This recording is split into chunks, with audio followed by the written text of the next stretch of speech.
विश्वासों को मेरा अभिनंदन। मेरा नाम डॉक्टर पुनीत गोयल है और इस क्लास में मैं आपको बताने वाला हूं एनसीईआरटी की बुक से ईवीएस कैसे तैयार करें, कंटेंट पेडागोजी के किस तरह के क्वेश्चन बनते हैं। ये पूरा कोर्स मैं आपको अनअकैडमी के प्लस पर कराऊंगा। प्लस कोर्स अगर आपने अभी नहीं लिया तो तुरंत ले लीजिए, मात्र 300 रुपए महीना का पड़ता है। और ए नंबर वाला 2ZCAREERS मेरा रेफरल कोड यूज कीजिए, 10% डिस्काउंट डायरेक्ट और 10% कॉइन का मिल जाता है। चलिए शुरुआत करते हैं एनसीईआरटी क्लास 3 की बुक का। डॉक्टर पुनीत गोयल के नाम से अनअकैडमी पे आप मेरे साथ जुड़ सकते हैं, मुझे फॉलो कर सकते हैं अनअकैडमी पे। यहाँ पे मैं आपको जो क्वेश्चन कराने वाला हूँ वो एनसीईआरटी बुक का एनालिसिस करना सिखाऊंगा। देखो ये एनसीईआरटी की बुक है, डाल डाल पर ताल ताल पर, ये पहला चैप्टर है। इसमें से कौन कौन से इंपॉर्टेंट क्वेश्चन बनते हैं। देखो जो इंपॉर्टेंट क्वेश्चन बनते हैं वो यहाँ से बनते हैं। ये एक जो सिंबल बना होता है ये अध्यापकों के लिए, अभिभावकों के लिए होता है। यहाँ लिखा है बच्चे अपने आसपास के लोगों और चीज़ों को देखकर समझकर बहुत कुछ सीखते हैं। इस अध्याय में कक्षा 3 के बालकों को बाहर की दुनिया का अवलोकन करवाया जाए। अगर एनवायरनमेंट पढ़ाना है, पर्यावरण पढ़ाना है, उन्हें बाहर की दुनिया का अवलोकन कराया जाए, कक्षा में बैठकर केवल पढ़ाना जाए। तो इससे क्वेश्चन क्या बनता है वो मैं आपको यहाँ बताऊंगा। ये देखिए ये ओरिजिनल क्वेश्चन आया हुआ था। अपनी कक्षा में 50 से अधिक छात्रों के साथ वाणी उन्हें किसी ऐसी गतिविधि में जोड़ना चाहती है जिससे सीखने को बढ़ावा देने के लिए अधिकतम संख्या में इंद्रियां शामिल हो। निम्नलिखित में से कौन सा क्रियाकलाप उपरोक्त कार्य के लिए ठीक होगा। उचित एवी साधन के लिए स्मार्ट कक्षा का उपयोग करना होगा। नजदीक के स्थान के लिए क्षेत्र भ्रमण का आयोजन करना होगा। यह सबसे सटीक है, नजदीक के स्थान के लिए क्षेत्र भ्रमण का आयोजन करना होगा। दूसरा क्वेश्चन है पर्यावरण को बेहतर तरीके से कब सीखा जा सकता है। अभी मैंने आपको दिखाया था कि वो पूरा का पूरा एक ऑप्शन पूछा गया था, कक्षा के बाहर की दुनिया का अवलोकन करा के। ये बात बिल्कुल सही है, कक्षा के बाहर की दुनिया का अवलोकन करा के। फील्ड टूर करा के, ये भी बिल्कुल सही है। बाहरी जीवन का अवलोकन करा के, ये भी सही है। तो इसका आंसर होगा उपरोक्त सभी। एक एक क्वेश्चन जो एनसीईआरटी बुक से बनता है वो सारे मैं आपको यहाँ पे बताऊंगा। बुगला, बगुला एक बैठा होता है भैंस के ऊपर और भैंस इसे बैठने देती है। मक्खी मच्छर बैठ जाता है तो उसे उड़ाती है, लेकिन बगले को कभी नहीं उड़ाती। ऐसा क्यों होता है? यह सहजीवी के कारण, सहयोगकारी और सहजीवी हैं, एक दूसरे का ये हेल्प करते हैं। अब बगुला क्या है, इसकी चींटियों को खाता है। जो चिचड़ी होती है, जो भैंस को लगी होती है, उनको खा जाता है। तो भैंस को फायदा हो रहा है, चिचड़ियों से छुटकारा मिल रहा है, और बगले को फायदा हो रहा है कि वो अपना भोजन ले पा रहा है। तो ये एक दूसरे के सहजीवी हो गए, एक दूसरे को लाभ पहुंचा रहे हैं। तीसरी कक्षा की ईवीएस की पुस्तिका में सभी बच्चों के लिए जानवर शब्द का प्रयोग किया गया है। ये किस लिए किया गया है? देखिए यहाँ पे ये लिखा है, जानवर शब्द का प्रयोग क्या किया गया है। ये लिखा है जानवरों के रंग, रूप, चाल, आवाज आदि की नकल करना बच्चों को बहुत भाता है। जानवरों की विविधता देखकर अलग अलग समूह में बच्चे वर्गीकरण की शुरुआत कर पाते हैं। और ईवीएस में कीड़ों के लिए, पक्षियों के लिए, स्तनधारियों के लिए, इन तीनों के लिए दिया हुआ है। तो इसका आंसर सही होगा कि जानवर शब्द का मतलब क्या समझते हैं, क्योंकि बहुत सी चीजें बच्चों को जानवर के बारे में नहीं पता होती। ये देखो यहाँ लिखा है किताब में जानवर शब्द का इस्तेमाल सभी तरह के जानवरों, कीड़े, पक्षी, स्तनधारियों के लिए किया गया। तो बस इतना ही आंसर हम देंगे, जितना ईवीएस में उसी को आंसर हम मानेंगे। नेक्स्ट क्वेश्चन देखते हैं क्या क्वेश्चन बनता है। इससे क्वेश्चन बनता है जो ये मैंने अभी आपको यहाँ पे पढ़ाया है कि उन्हें रंग, रूप, चाल, आवाज आदि की नकल करना भाता है। तीसरी कक्षा के बच्चों को जानवरों के वर्गीकरण की शुरुआत कैसे करते हैं? रंग से, रूप से, चाल से, आवाज आदि की नकल करके वो इसकी शुरुआत करते हैं। ठीक है, और ये यहाँ पे ऑल ऑफ द अबव, इसका सही आंसर होगा ऑल ऑफ द अबव। तीसरी कक्षा के बच्चे जानवरों के वर्गीकरण की शुरुआत ऑल ऑफ द अबव करते हैं। और ये है कुछ जानवरों के अगर बाल हटा दिए जाए, ध्यान रखिएगा, बालों के कारण ही उनकी स्किन पर पैटर्न बने होते हैं। केवल जो धारी हैं, चीता, टाइगर के स्किन पर वो फर से नहीं होते, ये पैटर्न उनकी स्किन के अंदर ही होता है। बाकी सब जानवरों का पैटर्न बालों के कारण होता है, ये बात आपको पता होनी चाहिए। पशुओं की त्वचा पर जो विविध पैटर्न डिजाइन होते हैं वो किस कारण होते हैं? अभी मैंने आपको बताया, वो उनकी त्वचा पर बालों के कारण होते हैं। तो इसका आंसर आप थर्ड लगाओगे। यहाँ पे एक क्वेश्चन और दिया हुआ है, एक शिक्षक अपने शिक्षार्थियों को विभिन्न पशुओं के चित्र देता है, उन पशुओं पर रंग भरने को कहता है जो हमारे घरों में नहीं रहते। इस क्रियाकलाप से बच्चों को क्या फायदा होगा? सर्जनात्मकता का विकास होगा, बिल्कुल सही। अवलोकन का विकास होगा, यह भी सही, क्योंकि अगर अवलोकन नहीं करेंगे तो रंग कैसे भरेंगे। वर्गीकरण कौशल का विकास होगा, यह भी सही। डाटा संग्रह करने का विकास होगा, यह गलत है। तो ए बी सी इसका सही आंसर हो जाएगा सेकंड वाला, ए बी सी। और यह क्रॉसवर्ड पजल, इसे क्रॉसवर्ड पजल बोलते हैं। और इस पजल में जो है पंचतंत्र की कहानियां दी हुई हैं। खरगोश और कछुए की जो पंचतंत्र की कहानी है वो भी इसी से ली गई। कछुआ और खरगोश की कहानी पंचतंत्र पुस्तक से ली गई। पंचतंत्र पुस्तक को लिखा था पंडित विष्णु शर्मा ने। यहाँ आपसे एक क्वेश्चन मैं करता हूँ, देखते हैं आप में से कौन बताएगा। आप बताएं, हितोपदेश एक बच्चों की पुस्तक और है, हितोपदेश ये पुस्तक किसने लिखी है? जल्दी से कमेंट बॉक्स में लिख के हमें बताइएगा। देखते हैं आप में से कितने बच्चे इसका आंसर सही जानते हैं। बच्चों को सृजनात्मक गतिविधियां जैसे अलग अलग कलर भरना और अधूरे रंग का करना या उंगलियों पे कलर लगा के पेंटिंग बनाना, ये कहा जाता है। इससे सृजनात्मकता का विकास होता है। और बच्चों को कहा जाता है मन में चित्र बनाए, मन में क्रिएटिविटी बनती है। तो चित्रकला में किस तरह की गतिविधि का विकास होता है? रंगों की पहचान, सृजनात्मकता का, शारीरिक विकास का, उपरोक्त सभी सही है।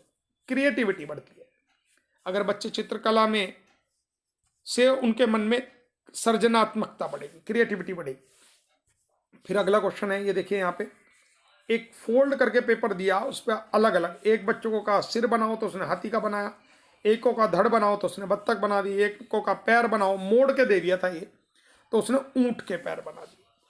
बच्चों को प्रोत्साहित करें, वे जानवरों को ध्यान से देखें और अपने मन में चित्र बनाएं। समूह में चित्र बनाने से बच्चों को सहायता की आवश्यकता हो सकती है। क्वेश्चन बनता है, जानवरों के बारे में बेहतर तरीके से जान लेना या फिर वर्गीकरण कैसे सीखा जा सकता है? मन में चित्र बनाकर, ड्राइंग इन माइंड, मन में चित्र बनाकर वो बेहतर तरीके से वर्गीकरण सीख पाते हैं बच्चे। अगला क्वेश्चन जो यहाँ बनता है, यह गतिविधि चीजों को क्रम अनुसार लगाने में काम आती है। ये क्या है? जिग्सा। जिग्सा एक पजल होती है जिसमें आड़े टेढ़े टुकड़े होते हैं। देखो जिग्सा होता क्या है, मैं आपको दिखाऊं। देखो जैसे ये फोटो है, इस फोटो पे ये आड़े टेढ़े टुकड़े लगा के इसके कई सारे टुकड़े कर दिए। ये टुकड़े इस तरह दिए जाते हैं ताकि सीधे सीधे क्यों नहीं काटे, ये सीधे सीधे नहीं काटे ताकि बच्चे आसानी से इसे हल ना कर पाए, उसमें दिमाग लगाने की जरूरत हो।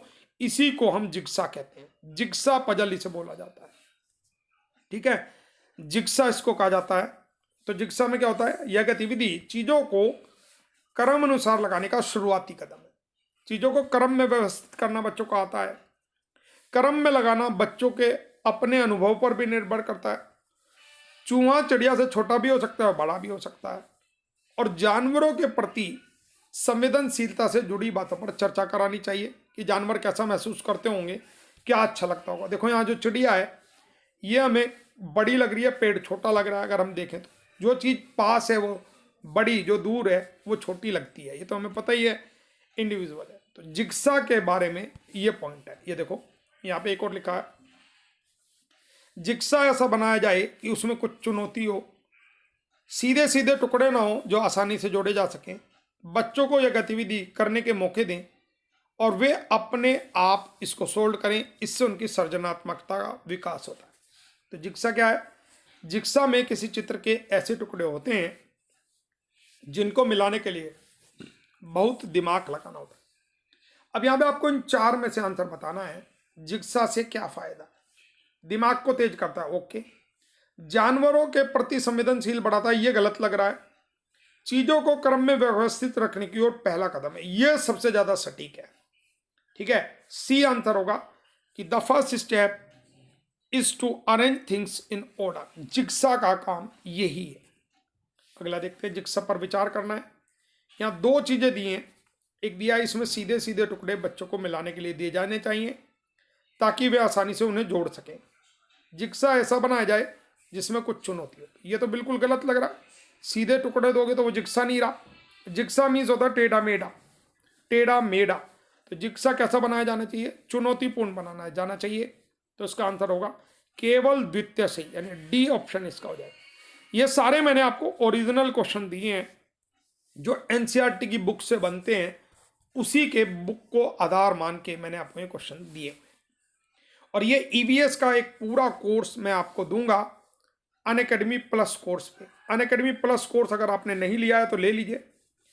मान लीजिए ये 7200 रुपये का कोर्स है, आप मेरा रेफरल कोड डालो A2ZCAREERS। ये मत कहना कि पहले क्यों नहीं बताया था सर, हम ले लेते। 7200 में 720 का डिस्काउंट आपको मिल जाएगा, 10% डिस्काउंट मिल गया तो लगभग आपके 5500 रुपये हो गए। अब 5500 पे कोइन से भी 550 का डिस्काउंट मिल जाएगा। सॉरी, ये 6500 रुपये हो गए, कोइंस का डिस्काउंट मिलके ये कोर्स 7200 की बजाय मात्र लगभग 6000 का पड़ेगा।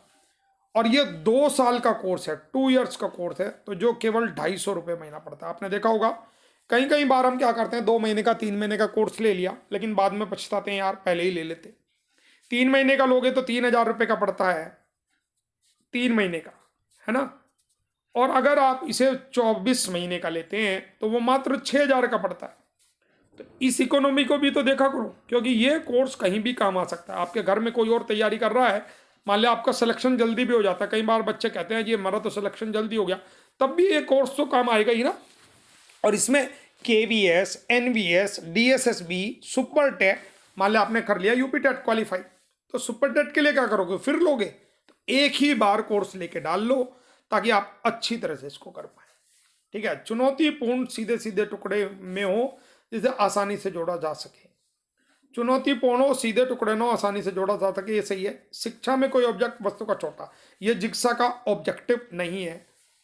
पौधों की परी, अगला चैप्टर है पौधों की परी। पौधों की परी में एक मैडम बच्चों को लेके जाती हैं, कहती हैं मैं पौधों की परी बनती हूँ और जिस जिस पार्ट को मैं कहूँगी उसको छू के देखना। ये देखिए पूरा एनसीईआरटी की ओरिजिनल बुक का एनालिसिस मैं कराता हूँ। तुरंत मेरे साथ अनअकैडमी पर जुड़ जाइए, आपको एक एक क्वेश्चन बिल्कुल मैं अच्छी तरह से क्लियर करा दूंगा।